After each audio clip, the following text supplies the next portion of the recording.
여러분은 철학자 쇼펜하우어의 얼굴을 본 적 있으신가요? 굳게 담은 입술, 깊게 패인 주름, 날카로운 눈매, 그의 얼굴을 가만히 들여다보면 마치 이렇게 말하는 듯합니다. 나는 이 세상에 실망했다. 인간은 고통을 피해갈 수 없다. 그런데 이건 단지 외모일까요?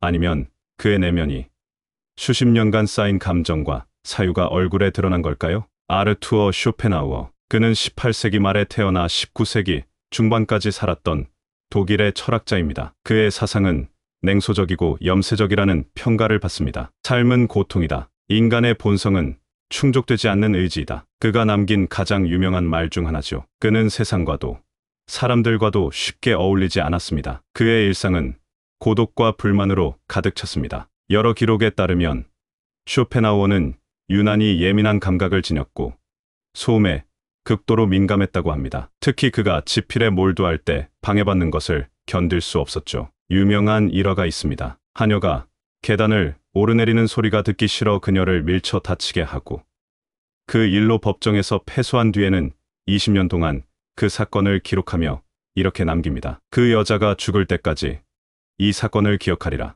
얼마나 깊은 원한과 집착이 있었는지 보여주는 대목입니다. 이런 성격은 단순히 예민하거나 괴팍한 수준이 아닙니다. 삶에 대한 전적인 불신, 인간 본성에 대한 깊은 절망이 깔려 있었습니다. 그 내면은 그의 얼굴에 고스란히 새겨졌습니다. 쇼펜하우어의 초상화나 사진을 보면 그의 표정에서 어떤 긴장감을 발견할 수 있습니다. 늘 무언가에 불만을 품고 있는 듯한 눈빛, 입꼬리는 미세하게 아래로 향해 있고 이마에는 오랜 사색의 흔적이 선명합니다. 그의 얼굴은 그의 철학적 관점을 비언어적으로 표현하고 있는 듯합니다. 쇼펜하우어는 자신의 저서에서 흥미로운 주장을 펼칩니다. 사람의 성격은 얼굴에 새겨진다. 인생이 만든 자화상이다. 그는 얼굴을 자신의 삶이 드러난 거울이라 생각했습니다. 사람의 내면이 시간이 흐름에 따라 외면에 자연스럽게 반영된다는 것이죠. 젊었을 때는 유전적 특성이 강하게 나타나지만 나이가 들면서 개인의 성격과 삶의 태도가 얼굴에 더 큰 영향을 미친다고 보았습니다. 그리고 마흔이 되면 사람은 더 이상 부모의 얼굴을 빌려 쓰는 게 아니라 자기 인생으로 만든 얼굴을 가지게 된다고 주장했죠. 이는 매우 의미심장한 통찰입니다. 젊었을 때는 타고난 외모가 우리의 인상을 좌우하지만 중년 이후에는 우리가 살아온 방식, 우리의 습관적인 감정과 사고방식이 더 큰 영향을 미친다는 것입니다. 쇼펜하우어는 특히 눈에 주목했습니다. 그에 따르면 눈은 마음의 창이고 가장 속이기 어려운 신체 부위라고 했습니다. 진실된 마음과 거짓된 마음은 결국 눈빛을 통해 드러난다고 믿었습니다. 설령 말과 행동을 통제할 수 있다 해도 순간적인 눈빛은 속일 수 없다는 것이죠. 여기서 생각해 볼까요? 지금 내 얼굴은 어떤 표정을 하고 있을까요? 기쁨의 미소가 있을까요? 아니면 오랜 피로와 짜증이 깃들어 있나요? 긴장으로 인한 주름이 이마에 새겨져 있나요? 아니면 평화로운 미소가 입가에 머물고 있나요? 쇼펜하우어의 이런 관점은 동양의 지혜, 특히 불교의 가르침과 놀라운 공명을 이룹니다. 불교에서는 이렇게 말합니다. 모든 것은 마음에서 비롯된다. 마음이 청정하면 말과 행동, 그리고 얼굴도 청정하다. 부처님도 얼굴이 마음의 거울이라는 점을 강조하셨습니다. 한 장면을 떠올려 보세요. 수행을 오래 한 스님들은 말없이 웃을 때조차 얼굴에서 자비와 평온함이 느껴지죠. 반대로 마음이 늘 분노와 불만으로 가득 찬 사람은 웃고 있어도 어딘가 날카로운 느낌을 줍니다. 불교의 핵심 가르침 중 하나는 업의 개념입니다. 우리의 모든 행위와 생각은 흔적을 남기고 그것이 축적되어 우리의 존재를 형성한다는 것이죠. 얼굴 역시 이런 업의 축적이 물리적으로 드러난 한 형태라고 볼 수 있습니다. 우리가 매일 품는 생각, 느끼는 감정, 짓는 표정이 시간이 흐르면서 고스란히 얼굴에 새겨지는 것입니다. 부처님은 또한 마음의 청정함이 외모의 아름다움보다 중요하다고 가르쳤습니다. 외적인 아름다움은 일시적이지만 마음의 아름다움은 영원하다는 것이죠. 이는 쇼펜하우어가 외모의 아름다움은 시간에 의해 파괴되지만 성격의 아름다움은 시간이 흐를수록 더욱 빛난다고 말한 것과 놀랍도록 유사합니다. 쇼펜하우어가 철학적으로 말한 이지의 흔적과 부처님이 말한 마음의 자취는 사실 매우 닮아 있습니다. 방식은 다르지만 결국 사람의 내면은 외면에 스며들기 마련이라는 것이죠. 얼굴에는 습관이 남습니다. 웃는 습관은 눈가에 주름을 만들고 불안한 습관은 이마에 긴장을 남깁니다. 현대 의학에서도 이를 뒷받침하는 증거가 있습니다. 특정 감정 표현을 반복하면 해당 얼굴 근육이 강화되고 시간이 지나면서 휴식 상태에서도 그 흔적이 남게 됩니다. 쇼펜하우어는 관찰자였습니다. 사람들의 얼굴을 보며 그들이 어떤 감정을 품고 사는지를 읽으려 했죠. 그는 말합니다. 오랫동안 화를 품은 자는 결국 얼굴이 화를 닮는다. 이는 단순한 관찰이 아니라 깊은 통찰입니다. 자주 화를 내는 사람의 얼굴은 시간이 지나면서 자연스럽게 분노의 표정을 기본 상태로 갖게 된다는 것입니다. 입꼬리는 아래로 처지고 눈썹 사이에는 세로 주름이 깊게 패이며 전체적으로 긴장된 표정이 됩니다. 반대로 자주 웃는 사람의 얼굴은 어떨까요?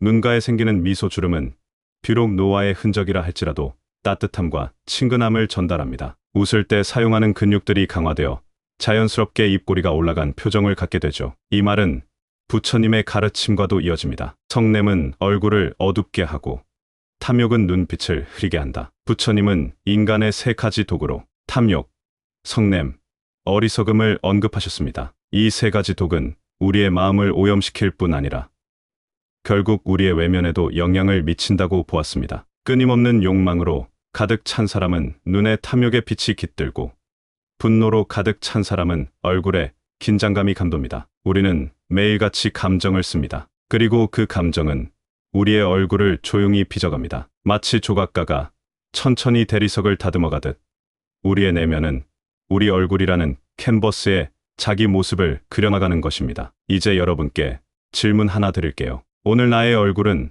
어떤 마음의 상태를 담고 있나요? 잠시 거울 앞에 서서 자신의 얼굴을 천천히 들여다보세요. 무표정일 때의 당신 얼굴은 어떤 이야기를 하고 있나요?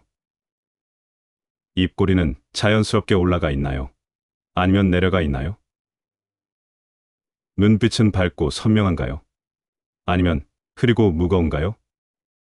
이마에는 어떤 주름이 자리 잡고 있나요? 혹시 누군가의 얼굴을 보고 왠지 모르게 편안하다고 느낀 적 있지 않으신가요?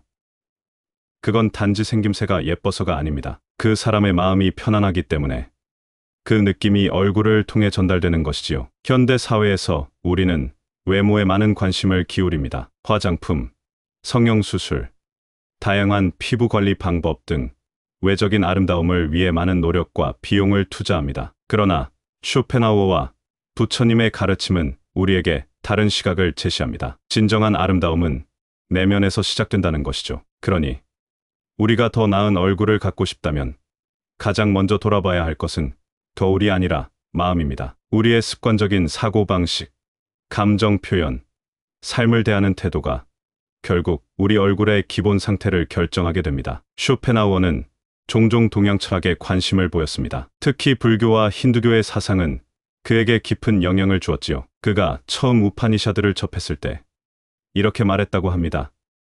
이 책은 내 인생의 위안이 되었으며 내 죽음의 위안이 될 것이다. 그는 욕망이 고통의 근원이라는 부처님의 말씀에 깊이 공감했고 자신의 철학에서도 비슷한 이야기를 전합니다. 의지는 채워지지 않는다. 충족은 곧 새로운 결핍을 낳는다. 쇼펜하우어의 핵심 사상은 의지에 관한 것입니다. 그는 인간을 포함한 모든 존재의 근본에는 맹목적인 삶의 의지가 있다고 보았습니다. 이 의지는 끊임없이 욕망을 생산하고 그 욕망을 충족시키려는 노력 속에서 인간은 고통을 경험한다는 것이죠. 이는 부처님이 설파한 가레의 개념과 매우 유사합니다. 가레란 끊임없는 욕망, 갈증을 의미하며 불교에서는 이것이 고통의 원인이라고 봅니다. 쇼펜하우어의 의지와 부처님의 가레는 모두 인간 고통의 근원으로서 유사한 통찰을 제공하고 있는 것입니다. 그렇기에 그는 말합니다. 의지를 줄이는 법, 마음의 평화를 얻는 법을 익혀야 한다고.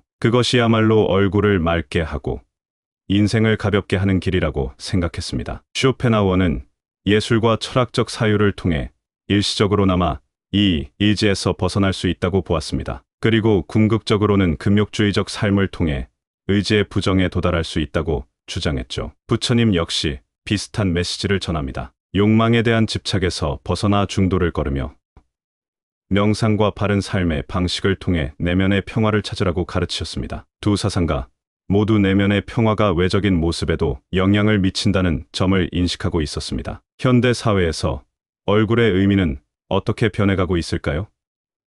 소셜 미디어의 발달로 우리는 그 어느 때보다 자신의 얼굴을 많이 보고 또 타인에게 보여주고 있습니다. 셀카 문화, 필터 효과, 성형 산업의 발달은 얼굴에 대한 우리의 인식을 크게 바꾸어 놓았습니다. 그러나 역설적이게도 기술이 발달할수록 쇼펜하우어와 부처님의 가르침은 더욱 중요해집니다. 외적인 아름다움에 대한 집착이 커질수록 내면의 평화와 성숙함의 가치는 더욱 빛나기 때문입니다. 디지털 필터는 일시적으로 우리의 외모를 바꿀 수 있을지 모르지만 실제 삶에서 마주하는 우리의 얼굴은 여전히 우리의 내면을 반영합니다. 끊임없이 스마트폰을 들여다보는 습관은 목에 주름을 만들고 화면의 청색광으로 인한 눈의 피로는 눈가의 주름을 깊게 합니다. 우리가 선택해야 할 것은 명확합니다. 일시적인 외모의 개선에 집중할 것인가? 아니면 내면의 평화와 지혜를 통해 자연스러운 아름다움을 추구할 것인가? 쇼펜하우어와 부처님이라면 분명 후자를 권할 것입니다. 우리의 얼굴은 거짓말을 하지 않습니다. 설령 말과 행동으로 감정을 숨기려 해도 미세한 표정 변화는 우리의 진짜 감정을 드러내곤 합니다. 이는 현대 심리학에서도 미세표정이라는 개념으로 연구되고 있습니다. 쇼펜하우어는 이런 통찰을 이미 오래전에 가지고 있었습니다. 그는 말합니다. 얼굴은 마음의 고백이다. 그것은 우리가 말하고 싶지 않은 것까지 드러낸다. 부처님도 비슷한 가르침을 전했습니다. 마음에 품은 것이 밖으로 드러나기 마련이다. 숨길 수 없는 것이 진실이다. 우리의 얼굴은 단순한 신체 부위가 아니라 우리의 존재 방식, 사고 방식, 감정 상태를 드러내는 캔버스입니다. 그리고 그 캔버스는 날마다 조금씩 새롭게 그려지고 있습니다. 자신의 얼굴을 통해 자신을 더 깊이 이해할 수 있다면 어떨까요? 오늘 아침 거울을 보며 발견한 얼굴의 표정은 어쩌면 우리가 미처 인식하지 못한 내면의 상태를 알려주는 신호일 수 있습니다. 자주 찡그리고 있다면 그것은 무의식적인 불안이나 걱정이 있다는 신호일 수 있습니다. 입꼬리가 자연스럽게 내려가 있다면 우울한 감정이 내면에 자리 잡고 있을지도 모릅니다. 반대로 편안한 미소가 자연스럽게 떠오른다면 내면의 평화와 만족감을 반영하는 것일 수 있죠. 쇼펜하우어는 우리에게 얼굴을 통해 자신의 내면을 들여다볼 것을 권합니다. 그는 말했습니다. 내 얼굴을 보라. 그것이 내 영혼의 거울이다. 부처님 역시 자기 이해의 중요성을 강조하셨습니다. 자신을 아는 자는 세상을 안다. 우리의 얼굴은 자기 이해의 중요한 도구가 될 수 있습니다. 얼굴에 드러난 습관적 표정을 관찰함으로써 우리는 미처 인식하지 못했던 내면의 패턴을 발견할 수 있습니다. 만약 얼굴이 내면의 반영이라면 내면을 변화시킴으로써 얼굴도 변화시킬 수 있지 않을까요? 쇼펜하우어와 부처님의 가르침은 모두 이것이 가능하다고 시사합니다. 쇼펜하우어는 예술과 철학적 사유를 통해 의지에서 잠시 벗어나는 경험을 중요시했습니다. 이는 미적 체험을 통한 일시적인 해방이었죠. 그러나 그는 더 나아가 금욕주의적 삶을 통해 의지의 부정에 이를 수 있다고 보았습니다. 부처님은 더 구체적인 방법을 제시합니다. 명상, 바른 생각, 바른 언어, 바른 행동을 통해 마음의 평화를 얻을 수 있다고 가르치셨습니다. 특히 자비명상은 자신과 타인에 대한 자비심을 키우는 수행법으로 내면의 평화와 기쁨을 가져다 줍니다. 현대 과학 역시 명상과 긍정적 사고의 효과를 뒷받침합니다. 정기적인 명상이 스트레스 호르몬을 줄이고 면역 체계를 강화하며 심지어 세포 노화를 늦출 수 있다는 연구 결과가 있습니다. 이는 내면의 변화가 실제로 신체적 변화로 이어질 수 있음을 보여주는 증거입니다. 그러므로 우리의 얼굴을 변화시키고 싶다면 우리는 먼저 우리의 마음가짐, 사고방식, 감정 표현 방식을 변화시켜야 합니다. 매일 미소 짓는 연습을 하고 감사하는 마음을 키우고 명상을 통해 내면의 평화를 찾는 것이 진정한 아름다움을 위한 지름길일 것입니다. 쇼펜하우어의 말처럼 우리는 자신의 얼굴에 책임져야 합니다. 부처님도 말씀하셨습니다. 마음이 청정한 이는 이 세상 어디서나 평안하리라. 우리의 얼굴은 단순한 생김새가 아니라 우리의 삶이 만들어낸 작품입니다. 그것은 우리가 어떻게 생각하고 느끼고 살아왔는지를 고스란히 담고 있습니다. 오늘 하루 나의 마음은 어떤 얼굴을 만들고 있었을까요? 그리고 내일은 어떤 얼굴을 만들고 싶으신가요? 매일 아침 거울을 볼 때 단순히 외적인 모습을 확인하는 것이 아니라 내 마음의 상태를 반영하는 거울로서 얼굴을 바라보는 건 어떨까요? 얼굴의 진정한 아름다움은 화장품이나 성형수술이 아니라 내면의 평화와 지혜, 그리고 자비에서 비롯됩니다. 쇼펜하우어와 부처님이 오늘날 우리에게 전하는 메시지가 바로 이것일 것입니다. 매일 밤 잠들기 전 자신에게 물어보세요. 오늘 나는 어떤 마음으로 살았는가? 그리고 그 마음은 내 얼굴에 어떤 흔적을 남겼는가? 이런 자기 성찰이 쌓이고 쌓여 마침내 우리는 진정으로 아름다운 얼굴, 마음의 평화가 담긴 얼굴을 갖게 될 것입니다. 쇼펜하우어와 부처님, 동서양의 두 위대한 사상가가 공통적으로 전하는 메시지를 기억하세요. 진정한 아름다움은 내면에서 시작됩니다. 그리고 그 내면의 아름다움은 결국 우리의 얼굴에 자연스럽게 드러나게 될 것입니다. 지금까지 화엄의 정원에서 전해드렸습니다. 감사합니다.